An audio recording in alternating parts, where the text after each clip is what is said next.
పేరు డాక్టర్ హరికృష్ణ. నాది నేటివ్ వచ్చి నెల్లూరు. 1986. మామగారి పేరు పద్మావతి, మా నాన్నగారి పేరు వేణుగోపాల్ రాజు. యాక్చువల్గా నేను స్పిరిచువాలిటీలోకి వచ్చి 25 years అయింది ఇప్పటికి ఈ సంవత్సరానికి. సో మొట్టమొదటిగా సదానంద యోగికి, గురు పరంపరకి, బ్రహ్మర్షి పిత మహాపత్రిజీ యుగభూషణ్కి. సో నా జర్నీ 5 నిమిషాలు చెప్తాను. నేను ఎలా మొదలు పెట్టాను స్పిరిచువాలిటీకి, అసలు స్పిరిచువాలిటీకి నేను ఎలా కనెక్ట్ అయ్యాను, అసలు ఆధ్యాత్మికత అంటే ఏంటి, ఒక 5 నిమిషాలు మాట్లాడు. పుట్టిన ప్రతి ఒక్కరికి ఏదో ఒక క్వశ్చన్ ఉంటుందా.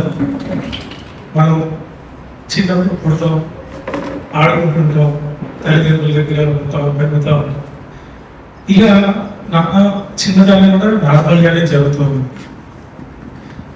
కరెక్ట్గా నాకు గుర్తుంది ఇప్పటికి 13 years, అంటే ఎగ్జాక్ట్ 13 ఏళ్ళు.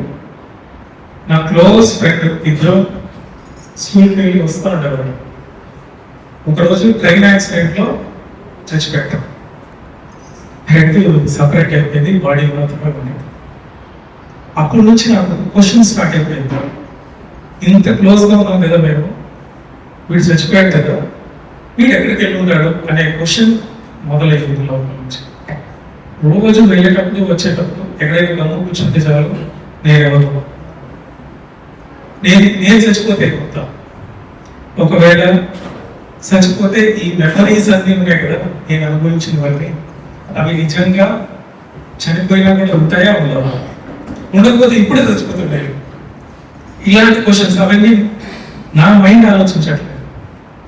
లోపల నుంచి అది అడుగుతూనే ఉంటుంది, సైలెన్స్లో వస్తాయి.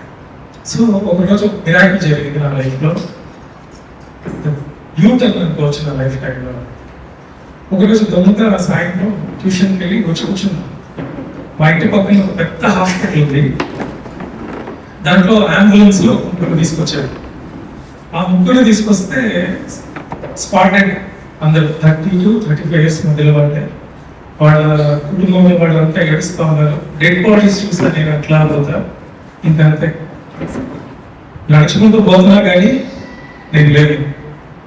అంటే వీళ్ళంతా ఏమైపోయారు, వీళ్ళ కోసం వీళ్ళంతా ఏడుస్తున్నారు అని చెప్పి లోపల నుంచి వస్తున్నాయి క్వశ్చన్లు వస్తున్నాయి. కానీ దాడికి తగ్గలేక నేను ఒక దగ్గర మెట్ల దగ్గర నిల్చున్నాను. తెలియకుండా అట్లా బాడీ చేయగలరు ఒక మెట్లో మీద దాని మీద కూర్చున్నాం. ఒక 5 నిమిషాలకి బ్రీత్ తగ్గడం మొదలుపెట్టింది. మనం చూడండి, ఏదైనా విపరీతమైన సిచ్యువేషన్ వస్తే, లేక విపరీతమైన ఆనందం వచ్చినా, విపరీతమైన దుఃఖం వచ్చినా, మైండ్ కెపాసిటీ దాటిన తర్వాత అది పనిచేయదు. నాకు ఆ మైండ్ అట్లా బ్లాక్ అయిపోయింది. బ్రీతింగ్ తక్కువవుతుంది, టక్కన అయిపోయింది. సత్యాగ్రహ బాబు అనుకునే లోపల బాడీలో నుంచి ఒక వెలుగు వచ్చింది బయట. ఇదేంటి అని క్వశ్చన్ లేదు, బాగా ఉంది, దానికి బరువు లేదు, దుఃఖం లేదు, ఒక పీస్ఫుల్ స్టేట్. చిన్నగా బయటకు వచ్చినాను. బాడీ అంతా చూస్తున్నా 360 degrees లో కనపడుతుంది బాడీ. అంటే ఆ టైంలో లాజికల్ మైండ్ కూడా పనిచేయలేం. భలే ఉంది, కొంచెం దూరం వెళ్ళాము, ఇంకొంచెం దూరం వెళ్ళాము, అది నడిచినట్లేదు, వెళ్ళిపోతుంది. సో మూవ్ అవుతుంది. అట్లా ఒక 1/2 hour చుట్టుపక్కలంతా చూసుకొని వచ్చిన తర్వాత ఒకనొక టైంలో ఏదో ఒక థాట్ క్లిక్ అయ్యింది. మా పేరెంట్స్ ఏమైపోతారు నేను ఇట్లా వెళ్ళిపోతే, నేను చచ్చిపోయానా అని అనిపించడం మళ్ళీ బాడీలోకి వచ్చా. కూర్చుని చూడవచ్చు ఒక అదురు జరుగులాగా వచ్చింది, వచ్చేసాను. సో నేను అనుకున్నా ఇది డ్రీమ్ అని. అయినా నమ్మలేదు. సరే నేను ఎక్కడెక్కడ ట్రావెల్ చేశానో అదంతా పోయి చెక్ చేద్దాము. చెక్ చేస్తే అవన్నీ ఉన్నాయి. ఏవేవైతే మెటీరియల్స్ చూసానో, ఏవేవైతే ప్లేసెస్ చూసానో అవన్నీ ఎగ్జాక్ట్గా అప్పుడే ఉన్నాయి. ఇది నాకు 14 years అప్పుడు జరిగింది. ఎగ్జాక్ట్గా నాకు పిచ్చి పెట్టేసింది. బాబు ఏదో జరిగింది. పక్క రోజు కూడా వెళ్ళి కూర్చున్నాను. మళ్ళీ చనిపోయిన వాళ్ళని ఇమాజిన్ చేస్తున్నాను. ఓకే, స్టార్ట్ ప్రాసెస్ అనుకోండి. మళ్ళీ చెబితే నేను ఈసారి చెక్ చేస్తా వేరే రకంగా కూర్చుంటే రాలా జరగల. మళ్ళీ పక్కలో చెప్తా. ఇట్లా 1 month ట్రై చేశాను. ఒక్కసారి కూడా మళ్ళీ ఆ ఎక్స్పీరియన్స్ రాలేదు. నాకు అర్థమైపోయింది, సో మనం చేస్తే జరగట్లేదు, ఏదో జరగాలి, ఏదో చేస్తే ఈ ఎక్స్పీరియన్స్ వస్తుంది అని చెప్పి నేను ఇది తిరుగుతున్నా. ఎవరు చెప్తాడు ఎవరు చెప్తాడు ఎవరు చెప్తాడు. సో మా అత్త వాళ్ళ ఇంటికి వెళ్ళాను.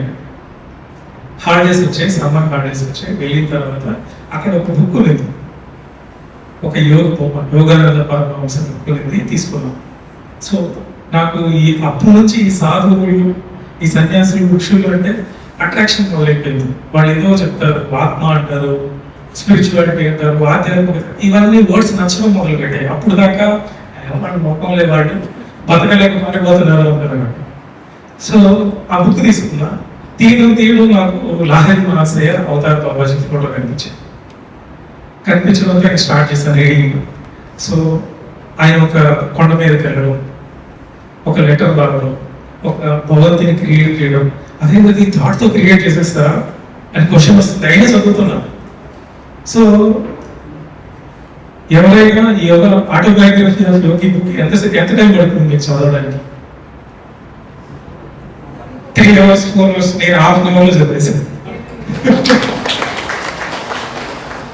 సో నాకు అర్థమైంది, ఇలా బుక్స్ ఆ పేజెస్ అలా కదిలించడం మొదలుపెట్టి 1/2 hour లో చదివేశాను. కూర్చున్నాను.